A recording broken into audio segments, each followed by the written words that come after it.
श्री परमात्मने नमः। जय श्री कृष्ण। 13वां अध्याय। उसके उपरांत श्री कृष्ण भगवान फिर बोले, हे अर्जुन, यह शरीर क्षेत्र है ऐसा कहा जाता है, और इसको जो जानता है उसको क्षेत्रज्ञ ऐसा उसके तत्व को जानने वाले ज्ञानी जन कहते हैं। और हे अर्जुन,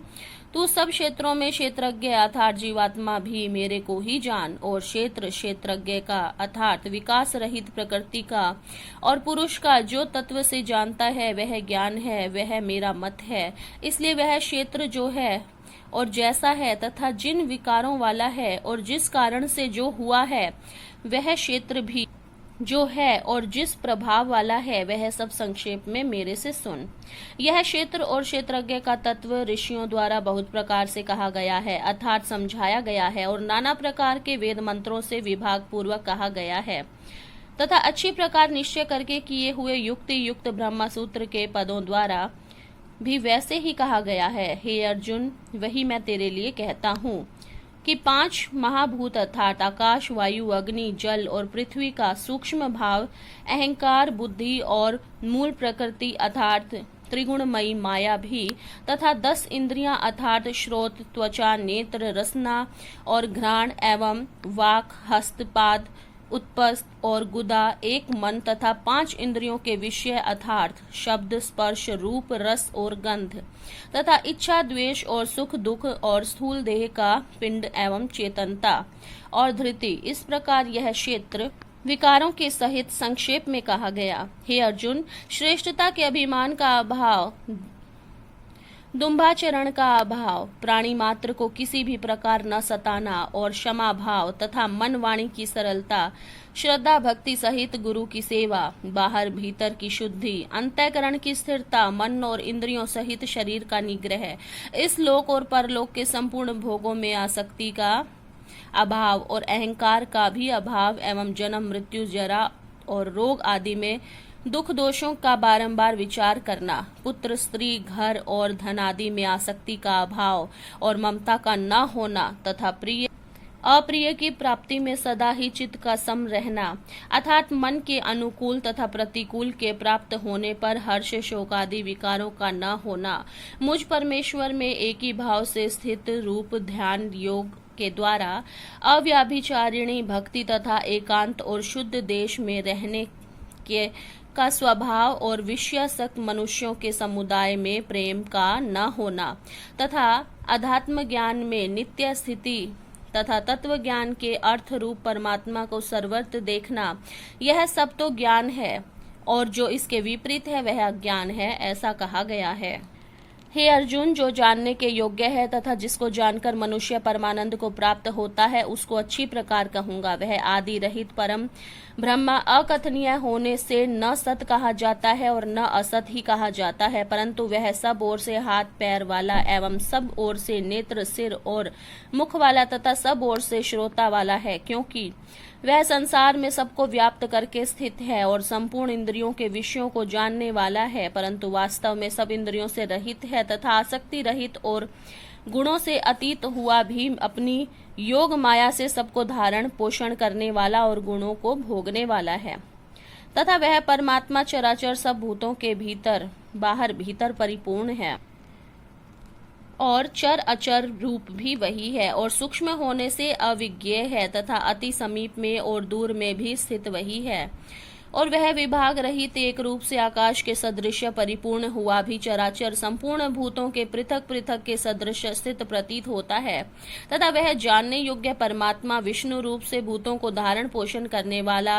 और रुद्र रूप से संहार करने वाला तथा ब्रह्मा रूप से सबको उत्पन्न करने वाला है। वह ब्रह्मा ज्योतियों का भी ज्योति एवं माया से अति परे कहा गया है तथा वह परमात्मा बोध स्वरूप और जानने के योग्य है एवं तत्व ज्ञान से प्राप्त होने वाला और सबके हृदय में स्थित है। हे अर्जुन, इस प्रकार क्षेत्र तथा ज्ञान और जानने योग्य परमात्मा का स्वरूप है, संक्षेप में कहा गया है। इसको तत्व से जानकर मेरा भक्त मेरे स्वरूप को प्राप्त होता है। हे अर्जुन, प्रकृति अर्थात त्रिगुणमयी मेरी माया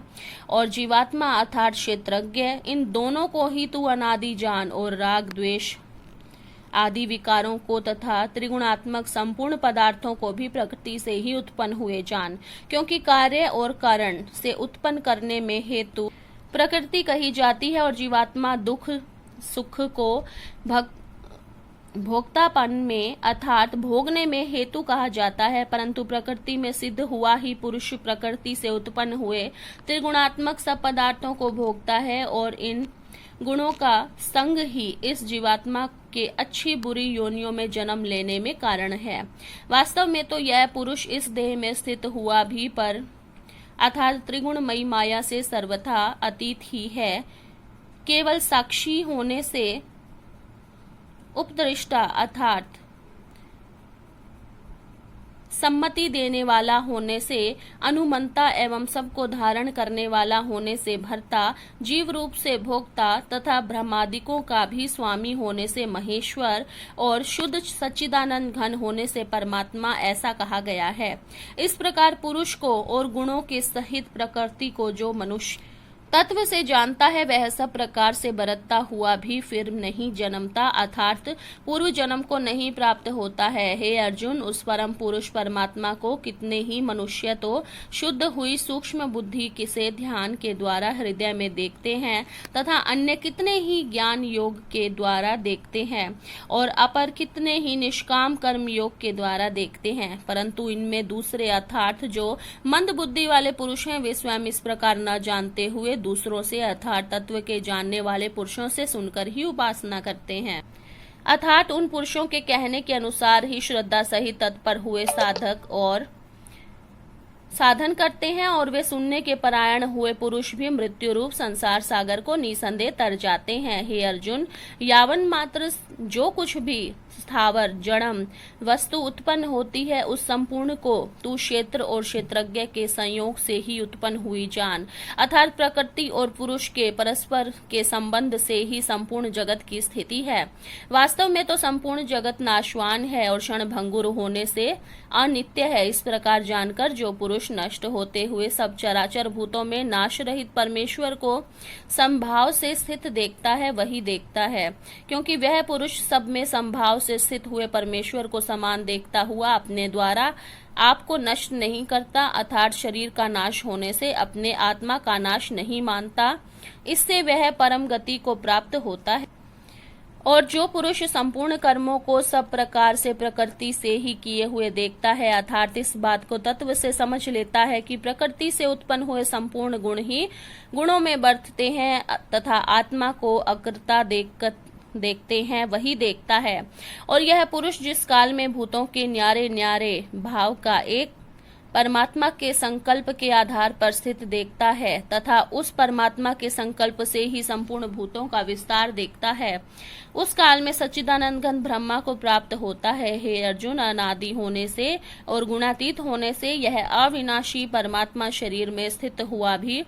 वास्तव में न करता है और न लिपायमान होता है। जिस प्रकार सर्वत्र व्याप्त हुआ भी आकाश सूक्ष्म होने के कारण लिपायमान नहीं होता है, वैसे ही सर्वत्र देह में स्थित हुआ भी आत्मा गुणातीत होने के कारण देह के गुणों के लिपायमान नहीं होता है। हे अर्जुन, जिस